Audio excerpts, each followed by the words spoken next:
2029 ఎన్నికల్లో తమిళనాడు తరహా రాజకీయ పరిస్థితులు ఆంధ్రాలో కూడా రావచ్చని యనమల నాగేశ్వరరావు హెచ్చరించారు.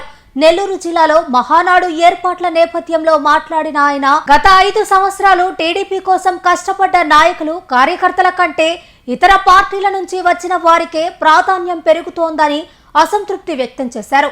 ఇదే కొనసాగితే 2029లో టీడీపీకి ఇబ్బందులు తప్పవని అన్నారు. అలాగే కేవలం 9 నెలల్లోనే పార్టీని అధికారంలోకి తీసుకువచ్చిన ఎన్టీ రామారావుకు భారతరత్న ఇవ్వాలని డిమాండ్ చేశారు. ఈ విషయంలో టీడీపీ నాయకత్వం ఎందుకు ముందుకు రావడం లేదని ప్రశ్నించారు.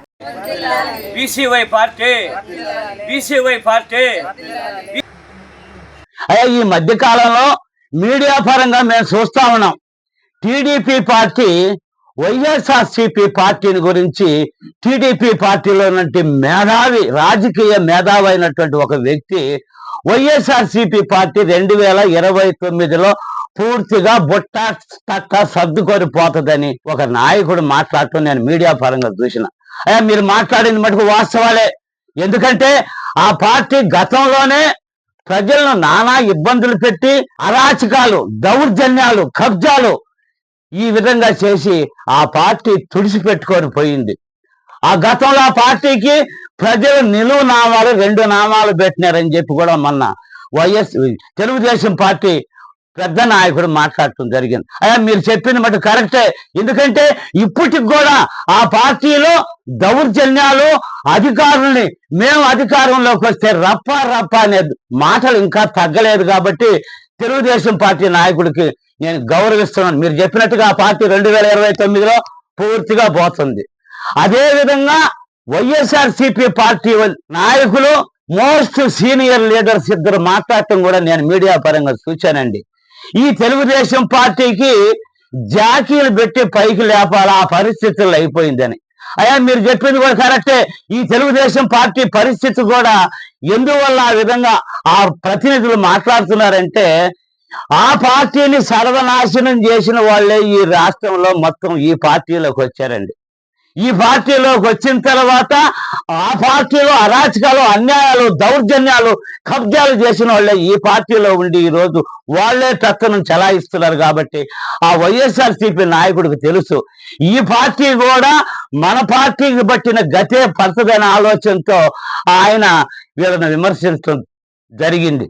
అంటే టోటల్ గా తెలుగుదేశం పార్టీ అయితేనేమి, ఇటు వైఎస్ఆర్సీపీ పార్టీ రెండు కూడా 2029లో భూస్థాపితం అవ్వటం ఖాయం. మీరు చెప్పినట్టుగా వైఎస్ఆర్సీపీ పార్టీ ఎమ్మెల్సీలు, అధ్యక్షులు కూడా మాట్లాడుంటారు జాకీలు పెట్టి పైకి లేపాలని.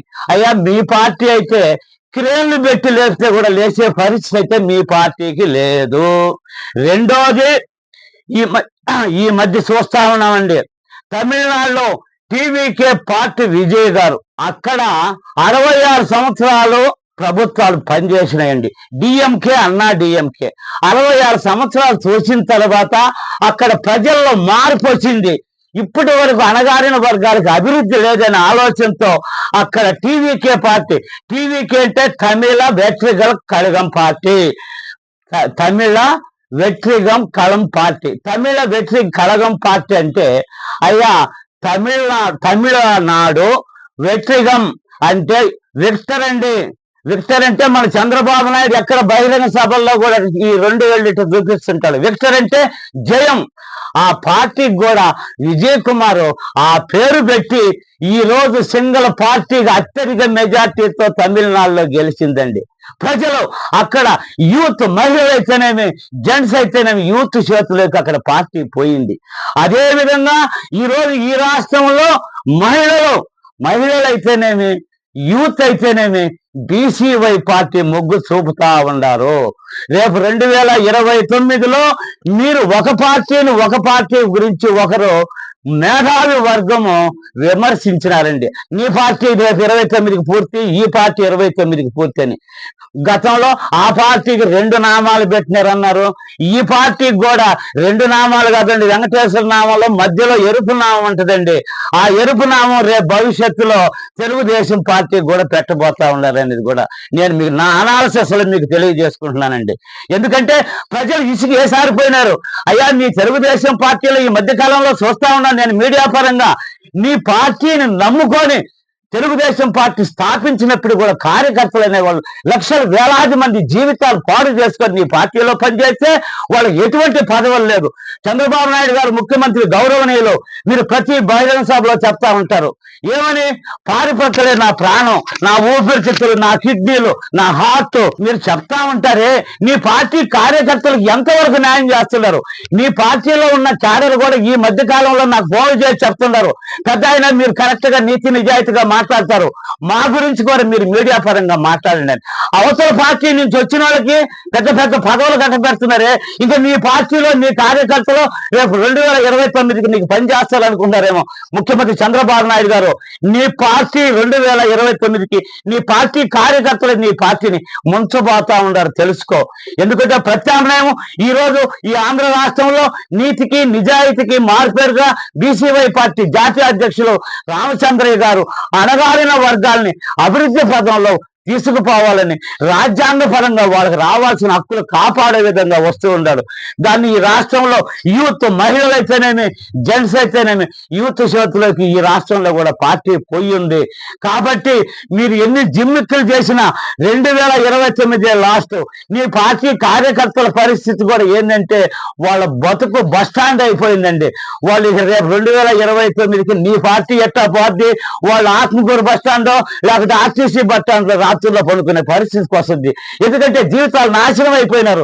ఈ 2 బస్టాండ్లు ఎందుకు చెప్తున్నానంటే, ఈ మధ్య రీజనల్ చైర్మన్ గా సన్నపల్లి సురేష్ రెడ్డి గారు ఆర్టీసీ చైర్మన్ అయిన తర్వాత ఆయన 2 బస్టాండ్లు కూడా అభివృద్ధి చేసి బల్లలైతేనే ఫ్యాన్లు కూడా బాగా వేస్తున్నాడు. అంటే ఈ నిలకపోయే పరిస్థితులు ఈ కార్యకర్తలు వాళ్ళకి రాత్రుల్లో ఈ బస్టాండ్లోనే పనుకునే పరిస్థితికి తప్పకుండా వసద్దని కూడా నేను మీకు తెలియజేసుకుంటూ, రెండోది భారత రత్న గురించి కూడా మాట్లాడుతున్నాను. నేను గతంలో కూడా మీడియా సమావేశాల్లో 2 సార్లు చెప్పిన, పార్టీని 6 నెలల్లో అధికారంలో తీసుకొచ్చినటువంటి గొప్ప వ్యక్తి నందమూరి తారక రామారావు గారు. ఈ రోజు భారత రత్న అనేది గోళీలు ఆడుకునే వాళ్ళకి, ఇటువంటి వాళ్ళకి భారత రత్న వస్తున్నాయే. మీరు ఏం చేస్తున్నట్టు? ఎన్డీఏ కూటమిలో ఉండి కూడా గత ప్రభుత్వం అయినా కూడా కేంద్రానికి లెటర్ పెట్టింది ఎన్టీఆర్కి భారత రత్న ఇవ్వాలని. మీరు మీ కూటమిలో పవర్ఫుల్ గా మీరుంటూ కూడా ఆ నందమూరి తారక రామారావుకి భారత రత్న గురించి ప్రయత్నం చేయటం లేదంటే మీరు, ఎందుకంటే 44వ మహానాడు ప్రోగ్రాం అత్యంత గ్రేట్ గా చెయ్యాలని నెల్లూరులో పెడుతున్నారే. మీకు ముందు నందమూరి తారక రామారావుకి భారత రత్న గురించి ఆలోచించి ఆయనకి ఎమ్మటే భారత రత్న గురించి ఇప్పించాలని కూడా నేను మీకు డిమాండ్ చేస్తున్నాను. ముఖ్యమంత్రి గారు, అటు పురంధరేశ్వరి గారు కేంద్రంలో ఉన్నారు, ఉండి కూడా మీరు ఇంత పవర్ ఉండి కేంద్రంలో మీదే ముఖ్యమైనటువంటి పాత్ర అక్కడ ఉండి కూడా భారత రత్న తెప్పించలేకపోతున్నారంటే ఇక నీకు 2009లో డిపాజిట్లు అయినా వస్తాయని నేను మీకు హెచ్చరిస్తున్నాను. ముఖ్యమంత్రి గౌరవనీయులు చంద్రబాబు నాయుడు గారికి, ప్రజల గురించి ఆలోచించండి. ఈ రాష్ట్రంలో, ఆంధ్ర రాష్ట్రంలో ప్రజలు సుఖ సంతోషాలతో జీవించాలంటే ఒక బీసీవై పార్టీ అని కూడా నేను ఈ మీడియా సమావేశంలో తెలియజేస్తాను. నాకు బంధువర్గం తమిళనాడులో ఉందండి. ఈ మధ్య కాలంలో నేను ఫోన్లో కాంటాక్ట్ చేస్తా ఉన్నాను. కాంటాక్ట్ చేస్తుంటే వాళ్ళు చెప్తా ఉంటారు, అక్కడ వేరే పార్టీల్లో ఉన్నవాళ్ళు కూడా చెప్తున్నారు, విజయ్ కుమార్ ఇంకా 10 సంవత్సరాలు తమిళనాడునే పరిపాలిస్తాడు, అతని నీతి నిజాయితీ మొదటి నుంచి కూడా కష్టాల్లో నుంచి పైకొచ్చిన వ్యక్తి, ప్రజల బాధలు తెలుసు కాబట్టి ఆయనే కంటిన్యూ అవుతాడని కూడా అక్కడ తమిళనాడు నుంచి కూడా నేను ఫోన్లు చేసి కనుక్కుంటే నా నోటీస్కి వచ్చిందండి. కాబట్టి మీరు ఎన్ని మహానాడులు పెట్టండి, చరిత్ర సృష్టించేటట్టుగా చేయండి. నెల్లూరులో నందమూరి తారక రామారావు మొదట్లో ఉన్నప్పుడు ఎంతో మంది ఆయన ఎంట నడిచినారే. ఈ రోజు వాళ్ళందరూ ఏమైనట్టు? వాళ్ళని ఏమైనా ఆదరిస్తున్నారా? కొత్త వాళ్ళకి అవకాశాలు పదవులు ఇస్తామంటే వాళ్ళ కడుపు మండిపోదా? అదే నీ పార్టీకి శాపం అని కూడా ముఖ్యమంత్రి చంద్రబాబు నాయుడికి నేను యనమల నాగేశ్వరరావు నెల్లూరు నుంచి యాదవ్గా నీతి నిజాయితీగా వాళ్ళిద్దరు చెప్పింది కాదు, నేను చెప్పిందే రేపు 29లో జరగబోతుందని కూడా ముఖ్యమంత్రి చంద్రబాబు నాయుడికి హెచ్చరిక అనుకుంటావో రిక్వెస్ట్ అనుకుంటావో నీకే వదిలేస్తుందని కూడా తెలియజేసుకుంటూ సెలవు తీసుకున్నా. ఈ రోజు మహిళలు కూడా పెద్ద ఎత్తున రూరల్ నుంచి యూత్ కథలు వచ్చినారంటే మీరు అర్థం చేసుకోండి. బీసీవై పార్టీ మీద ఈ రోజు మహిళలకు ఎక్కువ అవకాశాలు ఉన్నాయి. భవిష్యత్తులో వీళ్ళందరినీ రాజకీయాల్లో ఎదిగించాలనే ఆలోచనతో బీసీవై పార్టీ జాతీయ అధ్యక్షుడు రామచంద్రయ్య గారు నాతో కూడా పర్సనల్ గా మాట్లాడటం జరిగింది. ఈ రాష్ట్రంలో మహిళలను ఎదిగించాలనే ఆలోచన తప్పకుండా భవిష్యత్తు మహిళలదే ఈ రాజకీయం అని కూడా తెలియజేసుకుంటారు.